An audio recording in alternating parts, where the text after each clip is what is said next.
जितने संसार के लोग कर्जे में है, भले तुम्हारा बैंक का कर्जा हो, लोन का कर्जा हो, चाहे तुमने दुनिया में कहीं से भी कर्जा ले रखा हो, एक बार अभी 17 अगस्त को पड़ेगी, सोमवार को नाग पंचमी, 17 अगस्त। 33 वर्ष में ये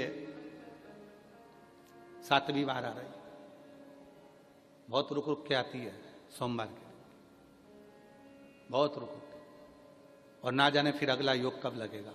अगर मौका मिला है कर लो। और हमने यहां तक कहा यदि कमल का पुष्प ना मिले तो एक महाराज जी एक पुष्प होता है, वो नीले कलर का शंख जैसा होता है, जो शिव जी को बड़ा प्रिय है। क्या बोलते हैं उसको, शंख पुष्पी, क्या वो नीलकंठ, हाँ एक नीले कलर का होता है। अभी तो यहाँ पर है नहीं, हम प्रयास करेंगे आपको उसका दर्शन कराए। चढ़ा है, लाओ चढ़ा है, लाओ जा लाओ।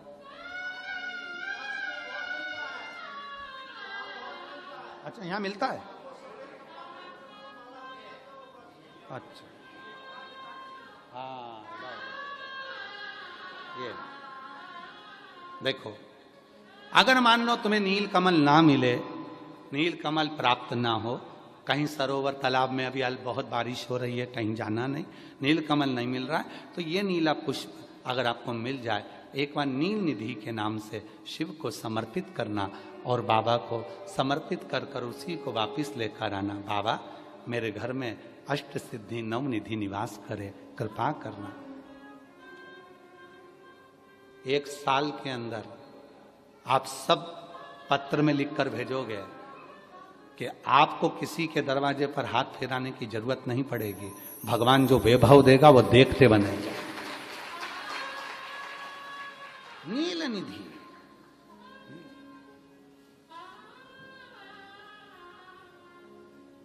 कौन सा दिन है बोलो जरा, सावन के, जम के बोलो जरा, जम के बोलो, सावन के सोमवार पर यदि नाग पंचमी पड़े तो फिर हमें ना तो तप करना है, ना साधना करना है, ना कोई उपवास, ना कोई।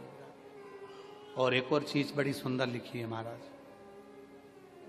नील निधि, ध्यान दीजिएगा। यदि डॉक्टर ने कह दिया तुम्हारे शरीर में कोई गठान है, बहुत बड़ा कोई रोग हो गया है, ये छूट नहीं रहा है, बहुत तकलीफ में पड़े हुए हो और मिट नहीं रहा, तब शिव जी के शिवलिंग पर एक दुर्वा, दुर्वा का मुख हो जलाधारी की ओर जहां से पानी बहता, बेलपत्री, बेलपत्री का डंडी का मुख हो जहां से जल बहता जलाधारी की ओर, और 2 छोटी छोटी कटोरियों में यदि सावन महीने के सोमवार की नाग पंचमी पर अगर दूध चढ़ाया जाता है और उसको दूध चढ़ी हुई बेलपत्री और दुर्वा दोनों को लेकर आया जाता है, दुर्वा सुबह के समय द्वितीय दिवस में, जिस दिन चढ़ाओगे उस दिन नहीं, द्वितीय दिवस में उसको सुबह सुबह चबाकर खा लीजिए, और बेलपत्री को जिस कक्ष में आप सोते हैं उस कक्ष में उसको रख लीजिए, कहीं पर भी हमेशा के लिए। जो शरीर का रोग है वो धीरे धीरे मिटेगा ही, और 4 से 6 महीने के अंदर बड़े से बड़ा रोग सारी रिपोर्टें नील आकर सामने खड़ी है। ये कोई साधारण नहीं है, सावन महीने का सोमवार उस दिन पड़ने वाली नाग पंचमी। आप सबको तो साधुता है, अब की बार 17 अगस्त को पड़ रही है, और बाबा की कृपा से आपको ये कथा श्रवण करने को मिल गई नील निधि की। रोग